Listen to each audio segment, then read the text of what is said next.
Hey everyone! In this newest Let's Be Frank, we're going to take a look at Project Zomboid, which is a zombie-based survival crafting experience that's been in development since a time when there weren't nearly as many zombie survival games. Most of you won't know the history of this project, but the developers of this game have gone through a lot to get to this point. The source code for this game was even physically stolen away from the developers after a burglary at one point, but that was over 10 years ago now. That's right, this one's been in Steam Early Access for almost 8 years. While what we have here at first glance might even look similar to something like The Sims in terms of art style, the newest build of Project Zomboid contrasts what might otherwise be a brighter world with a very dark paranoia. No matter the time of day, the dead are waiting for you, and they're growing in number all the time while the world crumbles. A solo experience in this world is harrowing. On paper, the survival here should be an easy concept. After all, the zombies are slow, they're predictable, they're mostly alone at first. But if you're asking yourself where over a decade of development has gone, it went into a multitude of systems that work together to make your experience far less comfortable. This includes systems of how much sound you create, how visible you are, and those are some of the biggest things to consider if you want to stay alive. Player characters are meant to either be very average, or they'll have challenging flaws to offset the perks that you decide to run with. You can choose a profession, or not, along with various good and bad traits to kind of give yourself the biggest chance of success. These skills range from how quickly you're able to move inventory items around to how good or bad of a driver you are, and even how easy a sleeper you are.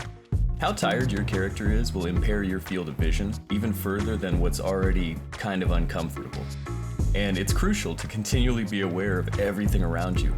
Your body needs to be a temple so you can stay light on your feet, and you're susceptible to weight gain, weight loss, injuries, disease, all kinds of just mortal problems. To keep yourself fed, you can simply raid everything around you, but you have to be careful to cook things properly while you avoid the constant undead.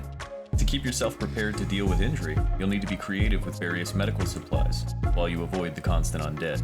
You'll even need to stave off boredom with the occasional book or magazine, while you avoid the constant undead. Everything in this game is dangerous to do, and the level of risk and difficulty steeply curve upward as entropy affects this new world. Infrastructure deteriorates around you slowly but surely, and those services you depended on, power and water, they'll ultimately fail. You can build up defenses and hope to potentially thrive, but this is more often than not a story of hope extinguished. Your character, like each of us, isn't perfect, and the newest version of the combat system, while awesome, can't completely protect you from the occasional slip-up. Any bite or scratch might mean the end of your run, and if you die from a zombie infection, you may even get to meet yourself the next time around. I'm really excited to see a lot of these systems coming together at long last. I've followed this project in its early days, and it's grown up in so many ways from earlier iterations. The newest build you're seeing here is actually a beta release of Build 41, which had some graphics improvements for animations, visible damage to things like clothing and cars, and changes to everything from like the combat system to tutorials. Given the deep content and the low price, this one may be pretty hard not to recommend, but I'd want you to know that there's still a lot of work to do here, and it's not likely that it's going to be complete anytime soon. That said, this newest iteration of the game is the most approachable it's ever been. The tutorial was enjoyable as an intro into this dark world, and the fact that the game does already support mods means that your gameplay isn't limited to the development speed of a roadmap alone. That said, there are large areas, most of the map actually, that feel very desolate, except for the constant undead.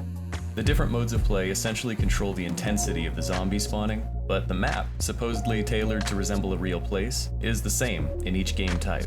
The spawning locations, cities within the map area, are fairly distinct with the building types and the resources available, so it seems like each location has a major useful resource to kind of promote eventual travel for a more advanced endgame.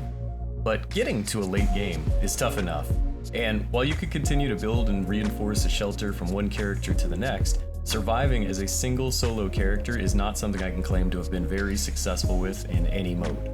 The builder mode of this game is the most approachable, and easily the mode that I would recommend for a new player, but eventually luck runs out, and bandages can only get you so far with a zombie play. This build wasn't yet recommended for a multiplayer run, but I'd imagine once this end is stable, it'd be far easier to have a more continuous experience in this game, like 7 Days to Die. Zombie survival games, as we've seen, can typically end up leading to a fortress and farm style play, where you eventually create something that can outdefend an onslaught of a horde, or potentially more of a roaming nomad type of experience where you're only keeping the best of what you can carry and you keep an eye out for safer spots to rest.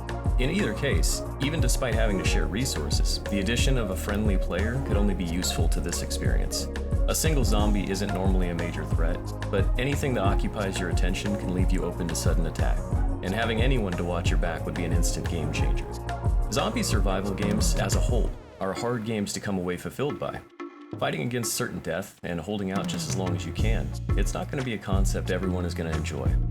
I take a look at this project and the way that it's being designed, and it's built in many ways as more of a simulator than you might expect.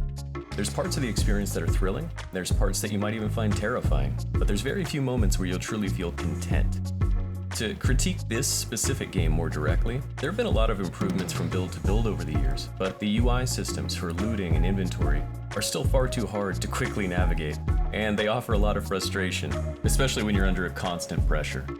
Character control is decent and functional, but it's really clunky at times. And while this might be an impossible game to win, if a player were to lose due to issues like these as opposed to skill, things easily become more frustrating and less fun. A great example of this is attempting to quickly change or rearrange clothing. It's not very direct or intuitive in even explaining what is equipped and what you're carrying around. There's been some improvements there, but there's still a ways to go. To touch again on value, this game is quite inexpensive compared to other titles, and it has a long history of deep discounts. It's certainly an item I'd recommend for your wishlist at the very least if you've enjoyed other zombie titles. Thanks again for choosing to spend some time with me. I hope you enjoyed my dive into Project Zomboid, and I hope to see you again next time. Thanks for watching.